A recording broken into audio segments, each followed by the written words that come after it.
오늘 본문의 말씀을 가지고 동굴 속에서 드러난 다윗의 마음이라는 제목으로 함께 말씀 나누도록 하겠습니다. 이제 날씨가 봄이 된 것 같습니다 라고 하려고 했는데 오늘 일부 예배 때 오는데 영하 5도더라고요. 갑자기 또 추워졌습니다. 근데 아마 오늘 이제 끝난다고 하니까 여러분 걱정하지 마시고 이번 주가 지나면 이제 정말 봄이 오지 않을까 싶습니다. 어제 이렇게 지나가면서 보니까 목련이 이제 필 준비를 하고 있는 것 같아요.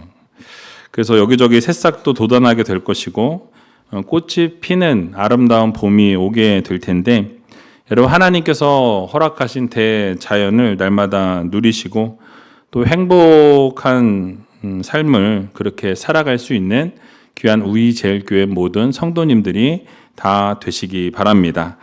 자, 오늘은 엔게디 이 황무지의 한 동굴에서 일어난 사건을 기록하고 있는 본문인데요.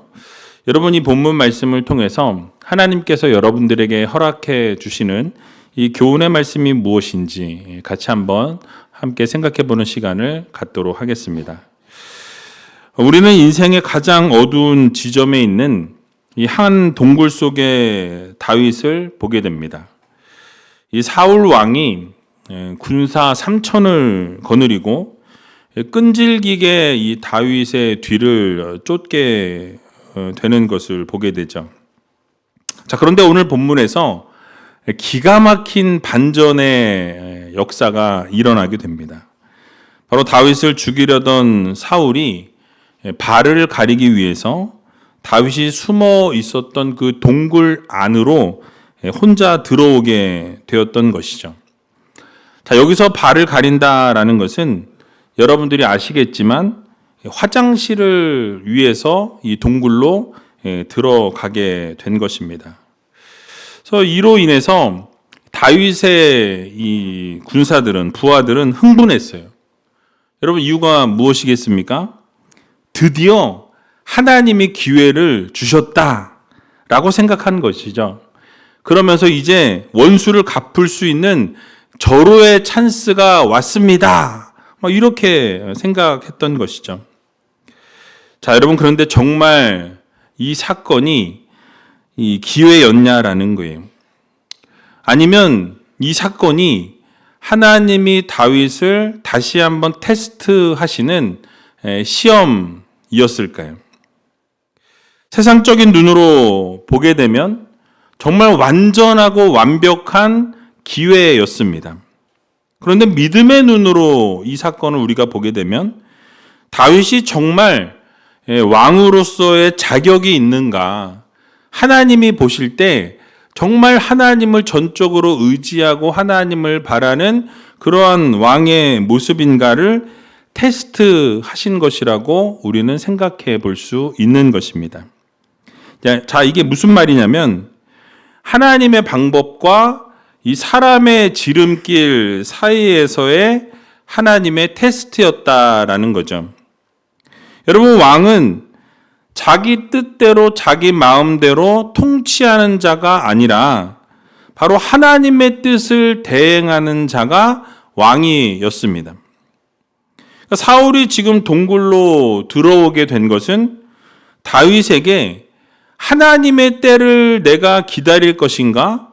아니면 내가 직접 지금 이 운명의 핸들을 내가 잡아서 내가 원하는 대로 행할 것인가?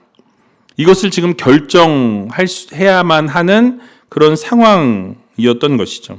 바로 시험대에 오르게 된 것입니다.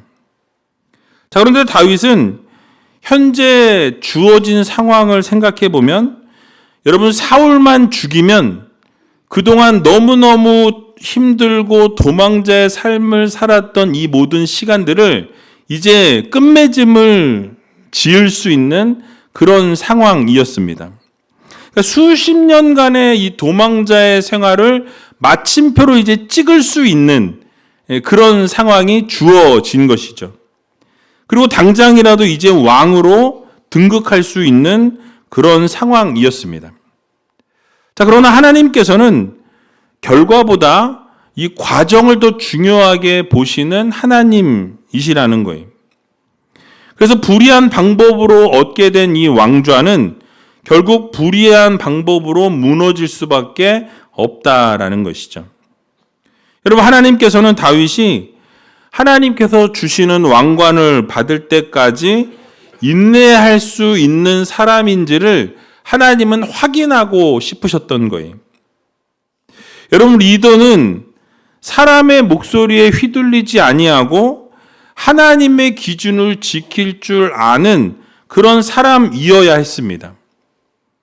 그 당시에 이 다윗의 상황을 보게 되면 다윗을 따르고 믿는 이 600명의 부하가 있었어요. 그 600명의 지금 부하가 모두 찬성하고 있는 상황입니다. 이 사울을 죽여야 한다라는 생각이 다 일치되었다라는 거예요. 근데 여러분, 그 의견을 거절한다라는 것, 리더로서 어떻게 보면 자신의 어떤 권위와 자신의 인기에 타격을 미칠 수 있는 그런 상황이었습니다. 그럼에도 불구하고 다윗은 군중 심리에 휩쓸리지 아니하고 하나님께서 원하시는 것이 무엇인지 분별했어요. 그리고 그 분별한 이후에 하나님이 기뻐하시는 하나님의 그 법을 우선순위에 두는 것을 보게 되죠. 그러니까 내가 원하는 대로 행하는 것이 아니라 하나님이 원하시는 것이 무엇인지를 분별하여서 그러한 상황 가운데에서도 지혜롭게 행동했다라는 것이죠. 여러분, 우리도 이 세상 살아가면서 이러한 상황이 여러분의 삶에 주어질 때가 있을 것입니다. 그럴 때 하나님께서 허락하신 테스트라고 생각이 되어지면 여러분, 우리가 내 뜻대로 움직이고 내 마음대로 내 판단대로 움직이는 성도가 아니라 하나님이 원하시는 것, 하나님이 기뻐하시는 것, 하나님이 말씀하신 것을 선택하고 그 하나님의 말씀대로 움직일 줄 아는 그런 믿음의 성도님들이 다 되어야 할 것입니다. 자, 그렇다면 오늘 본문을 통해서 하나님께서 말씀하시는 교훈 3가지를 같이 함께 살펴보겠습니다. 첫 번째로는 우리는 내 생각의 기회와 하나님의 때를 분별해야 한다라고 말씀합니다.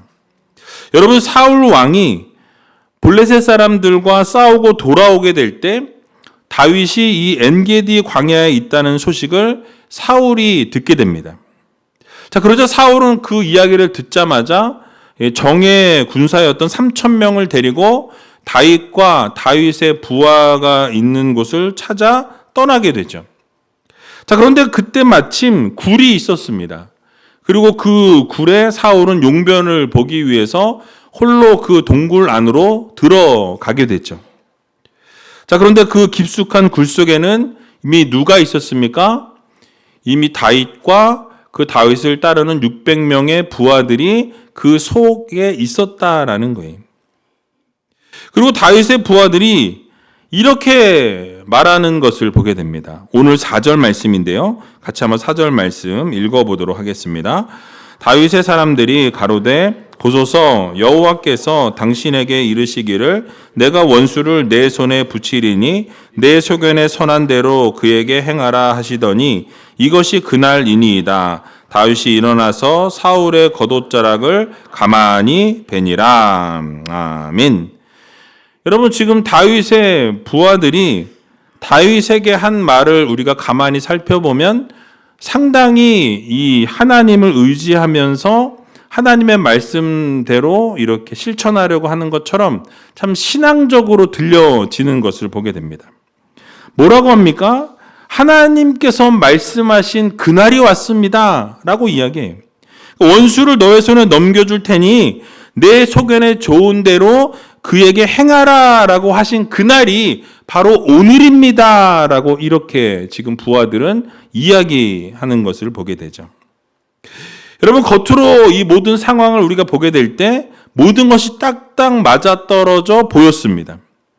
굴 속에 있는데 지금 원수가 제 발로 그 굴 속을 찾아왔다라는 거예요. 그리고 3,000명이라는 데는 군사가 함께 왔음에도 불구하고 자신의 용변을 처리하기 위해서 홀로 그 동굴에 들어왔다라는 거죠. 그러니까 원수가 제 발로 그 동굴에 찾아온 것입니다. 이것보다 완벽한 시나리오는 없다라는 거죠. 자, 그런데 여기서 우리는 잠깐 멈춰야 한다라는 거예요. 여러분, 내 주변의 상황이 유리하게 돌아가고 내가 유리한 상황 가운데 있다고 해서 그 모든 것이 다 하나님의 뜻이라고 생각해서는 안 된다라는 거예요. 여러분, 우리는 종종 내 욕망을, 내 욕심을 하나님의 응답으로 포장할 때가 있습니다. 그러니까 내가 원하는 결과가 여러분의 눈앞에 나타나게 될 때 할렐루야를 외치면서 하나님이 예비하셨다라고 쉽게 말하는 것을 보게 되죠. 하지만 다윗은 달랐다라는 거예요. 다윗은 그 상황보다 하나님의 그 성품과 하나님의 말씀, 하나님의 법을 먼저 보았다라는 것이죠.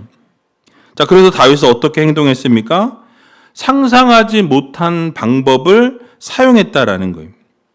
여러분, 다윗은 칼을 들어서 그 사울의 목을 치는 대신에 무엇을 했습니까? 그 사울의 겉옷을 살짝 베었다라고 이렇게 말씀합니다. 여러분, 이것은 다윗이 인간적인 어떤 계산을 하지 아니하고 자신이 정말 원수를 갚고 싶은 그 복수심마저도 내려놓았다라는 것을 말씀해 주고 있어요. 그러면서 무엇을 인정한 것입니까? 하나님을 인정했다라는 사실이. 내 손으로 내 운명을 바꿀 수도 있는 지름길이 앞에 놓여 있는데 그것을 내 힘으로, 내 능력으로, 내 손으로 하지 않았다라는 거죠. 그 지름길을 바로 내려놓은 것입니다. 즉, 빠르게 갈 수 있고 편하게 갈 수 있는 그 길들을 거절했다라는 사실이. 여러분, 지름길은 대개가 하나님의 길이 아닐 때가 많이 있습니다. 쉽게 갈 수 있고 편하게 갈 수 있고 금방 이루어지는 그 길은 하나님이 기뻐하시는 길이 아닐 때가 많다라는 거죠. 여러분, 하나님께서는 우리를 목적지로 이끌어 가실 때에 빨리 가는데 관심이 있으신 하나님이 아니시다라는 거예요. 여러분, 그 과정 속에서 우리가 어떻게 하나님을 바라보고 하나님을 어떻게 신뢰하는지, 또 우리가 그러면서 어떠한 사람이 되어 가는지를 하나님은 더 관심 있게 바라보고 계신다라는 것을 우리는 마음에 새겨야 할 것입니다. 그러므로 여러분들에게 이러한 기회가 주어지게 될 때, 또 동시에 시험도 함께 주어질 수 있다라는 이 사실을 여러분 모두 마음에 새기시고, 우리가 그러한 시험과 기회를 분별할 줄 아는, 그래서 그것을 잘 분별하는 믿음의 성도들이 다 되시길 주님의 이름으로 간절히 축원드립니다. 자, 두 번째로는 이 참된 영성은 사소한 것에도 반응하는 그런 영적인 민감성에서 나온다라고 말씀합니다. 오늘 본문은 5절 말씀인데요. 같이 한번 5절 말씀 읽어보도록 하겠습니다. 그리한 후에 사울의 옷자락 뱀을 인하여 다윗의 마음이 찔려. 아멘. 참 놀라운 장면이 지금 또 그려지고 있는데요. 여러분, 다윗이 지금 사울의 그 옷자락을 벤 것에 대해서 어떠했다라고 말씀합니까? 마음이 찔렸다라고 이렇게 설명합니다. 여러분, 사실 다윗이 사람을 죽인 것도 아니었어요. 그렇다고 누구를 해한 것도 아니었습니다. 위해를 가한 행동을 하지 않았다라는 거예요. 그저 겉옷자락을 살짝 베어서 그것을 잘라냈다라는 거죠. 조금 잘랐을 뿐이었어요. 자, 사울이 여러분 누구입니까? 다윗을 시기 질투해서 죽이고자 하는, 내가 저를 벽에 박으리라 하면서 이제 계속 다윗을 죽이기 위해서 쫓아다녔던 사람이었습니다. 다윗을 너무너무 힘들게, 너무너무 어렵게 했던 사람이 바로 이 사울 왕이었다라는 거죠. 다윗을 도망자의 삶으로 몰아냈던, 그래서 광야에서 잠을 잘 수밖에 없는 상황으로 밀어넣었던 철천지 원수라고 해도 과언이 아니었다라는 거예요. 사실은 옷자락이 아니라 목을 베어도 시원치 않을 그럴 관계에 놓여 있던 사람이었던 것입니다. 자, 그런데 다윗은 그 작은 행위 하나에 마음이 찔렸다라고 말씀해요. 마음이, 양심이 찔렸다라는 거죠. 여기 마음이 찔렸다라는 이 원어의 뜻을 살펴보면 심장이 두근두근 거리다, 또 양심의 가책을 느끼다, 그런 의미를 가지고 있습니다. 이것이 바로 다윗의 위대함이었다라는 거예요. 여러분, 다윗은 언제나 하나님 앞에서 이 예민한 양심을 지니고 있었습니다. 영적으로 민감한 사람이었다라는 거예요. 여러분, 작은 죄에도 민감하게 반응하는 인물이 바로 다윗이었습니다. 여러분, 우리가 은혜에서 멀어지게 되면 어떠합니까? 우리의 양심이 무뎌진다라는 거예요. 하나님과의 관계가 멀어지면 멀어질수록 어떠합니까? 죄에 대해서 무뎌지는 삶을 살게 된다라는 거죠. 큰 죄를 짓게 되어도 그럴 수 있다라고 생각하기 시작하는 것입니다. 그러면서 죄를 짓고 나서 상황이 어쩔 수 없었다라고 자기 변명을 하고 자기 합리화를 한다라는 거예요. 그러나 다윗은 어떠했습니까? 성령의 사람이었고 은혜의 사람이었어요. 그렇기 때문에 아주 작은 옷자락을 하나 베고서도 마음이 찔려서 하나님 앞에 회개하고 돌이키는 그러한 다윗이었다라는 것이죠. 여러분, 우리도 이런 다윗과 같은 영적인 민감함이 우리에게 필요하다라는 거예요. 여러분, 다윗의 영적 민감성은 단순히 어떤 착한 어떤 마음씨를 말씀하는 것이 아닙니다. 그것은 하나님의 현존을 늘 의식하는 어떤 치열한 영성인 거예요.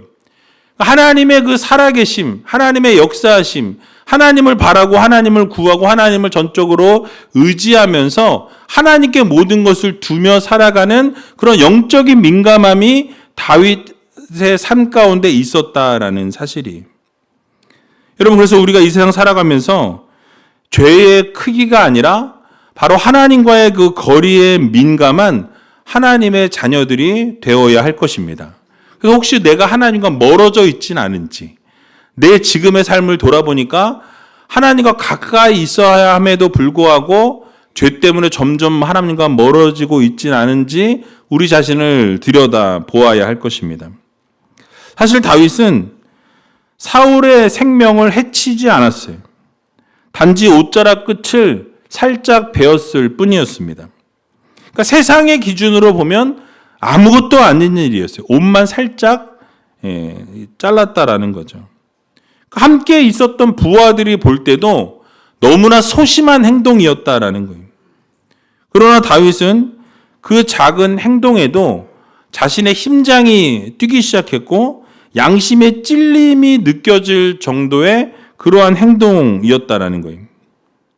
여러분, 이처럼 하나님과 나 사이에 어떤 친밀함을 깨트리는 아주 작은 불순종에도 우리의 영혼의 알람이 크게 울려야 한다라는 거예요.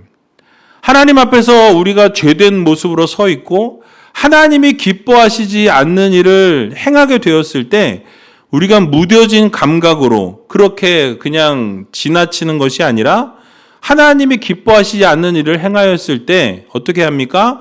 영적으로 민감하게 반응할 줄 아는 그런 믿음의 성도들이 되어야 할 것입니다. 여러분, 하나님이 기뻐하시지 않는 일에는 우리가 영적인 민감성이 필요하다라는 것이죠. 여러분, 어쩌면 다윗은 감정적으로만 생각한다면 그 상황에 놓여 있는 다윗의 모습을 감정으로만 우리가 생각하면 사실은 사울을 찢어 죽여도 시원치 않을 그럴 상황에 놓여 있었습니다. 게다가 곁에서 부하들은 어떻게 했습니까?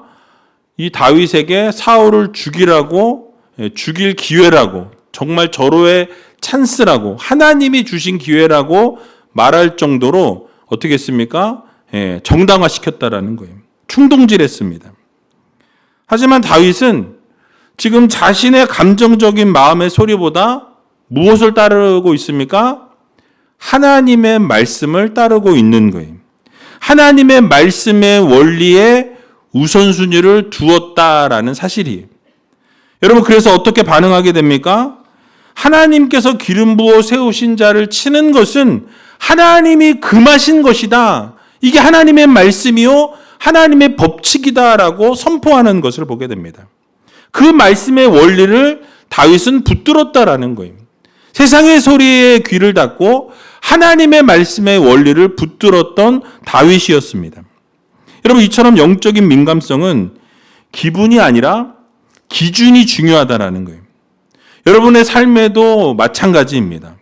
우리의 감정이 막 요동칠 때, 우리가 막 어찌할 바를 모르고 어떻게 해야 될지 모르는 상황 가운데 놓이게 될 때, 여러분, 그럴 때 우리 안에서 하나님의 말씀이 여러분들의 감정을 눌러주는 브레이크의 역할을 해야 된다라는 거예요.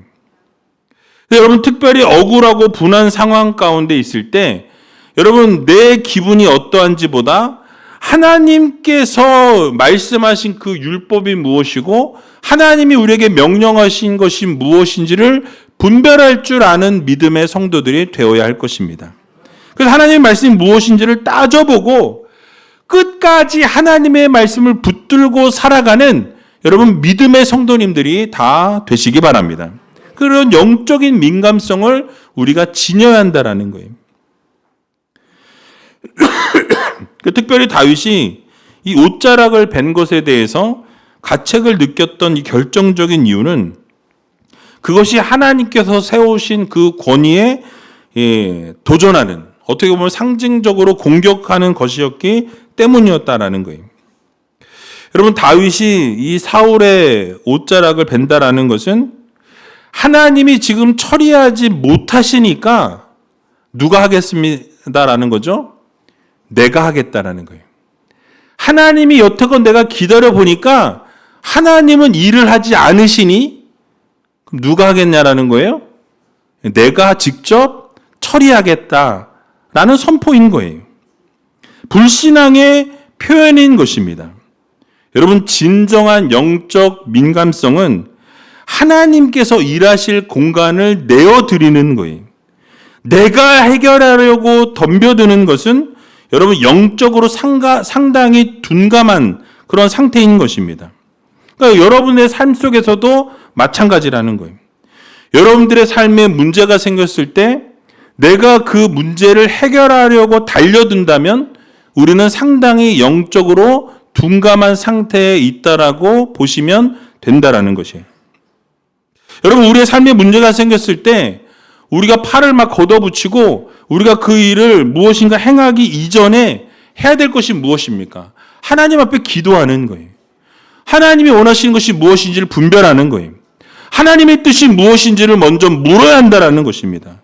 그리고 하나님의 결재를 우리가 기다리면서 믿음으로 반응하고 그러면서 멈춤이 필요하다라는 거예요.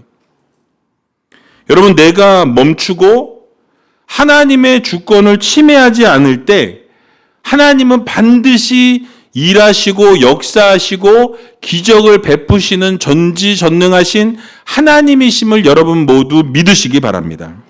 그러니까 여러분, 우리가 때로는 인내할 줄 알아야 돼요. 참고 기다릴 줄 알아야 합니다. 우리가 그렇게 참고 기다리게 될 때 그렇게 하나님은 역사하신다라는 거죠. 그러므로 언제나 영적으로 민감하게 반응하셔서 다윗과 같이 하나님의 영역을 침범하지 아니하고 하나님의 공간을 내어드리고 하나님께서 일하실 것들을 기대하면서 그렇게 인내하며 기다릴 줄 아는 저와 여러분들이 다 되시기에 주님의 이름으로 간절히 축원드립니다.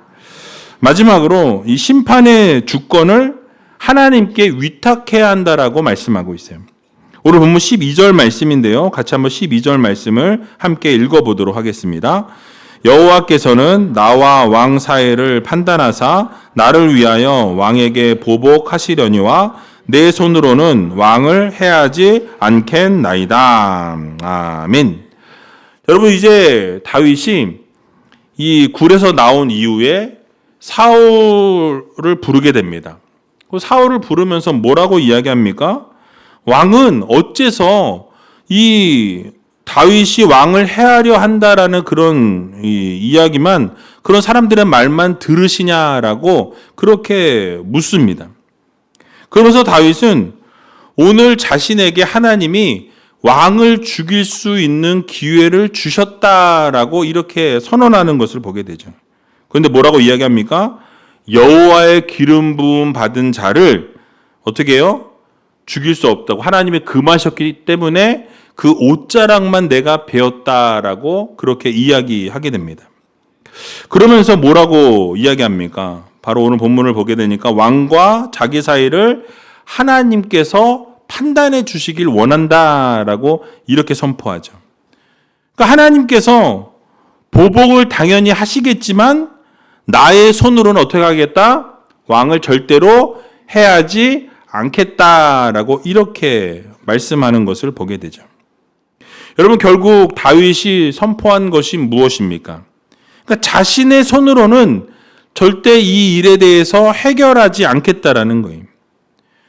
여러분, 우리가 억울한 일을 당할 때 우리는 어떻게 합니까? 내 손으로 무엇인가를 해결하려고 나선다라는 거예요. 내 목소리로 그 문제에 대해서 해명하기를 원하는 우리들의 모습을 보게 됩니다. 내 힘으로 보복을 하기 원하고 내 힘으로 이 일을 끝내길 원한다라는 거예요. 그래야 좀 속이 시원할 것 같고, 그래야 무엇인가 좀 한 것 같은, 이룬 것 같은 그러한 생각이 우리 가운데 들게 되는 것을 보게 됩니다. 하지만 우리는 기억해야 합니다. 우리가 이 심판의 칼을 휘두르는 순간 하나님께서 앉으셔야 할 그 재판장의 자리를 내가 빼앗아 가게 되는 거예요. 하나님이 심판하셔야 될 그 자리에 내가 심판자로 앉아서 내가 그 일에 대해서 심판하는 역할을 감당할 수 있다라는 것을 우리는 반드시 기억해야 할 것입니다. 여러분, 그래서 다윗은 어떻게 했습니까? 하나님이 재판장이 되어 주시라고 하나님께 그 판단을 맡겼다라는 거예요. 자신이 보복하는 게 아니라 하나님이 보복해 주시기를 그 모든 것을 하나님께 내어드렸다라고 오늘 성경은 말씀하고 있어요. 그래서 자신의 손으로는 절대 왕을 해하지 않겠습니다. 그러니 누가? 하나님이 갚아주시길 원하나이다 라고 하나님 앞에 부탁드리는 것을 보게 되죠. 여러분, 이렇게 다윗이 선언한 내용을 보게 되면 이 다윗은 사울을 용서한 게 아니었어요. 이 사울의 죄에 대해서 하나님께 모든 것을 판단해 달라고 하나님께 맡긴 거예요. 여러분, 그렇습니다. 여러분들이 어떠한 일이 생겨서 여러분들이 그것을 보복하려고 하거나 여러분들이 그 심판의 칼을 휘두르게 된다면 반드시 그 보복의 칼은 어떻게 되어집니까? 우리에게로 돌아온다라는 거예요. 또 다른 피를 부르게 된다라는 것입니다.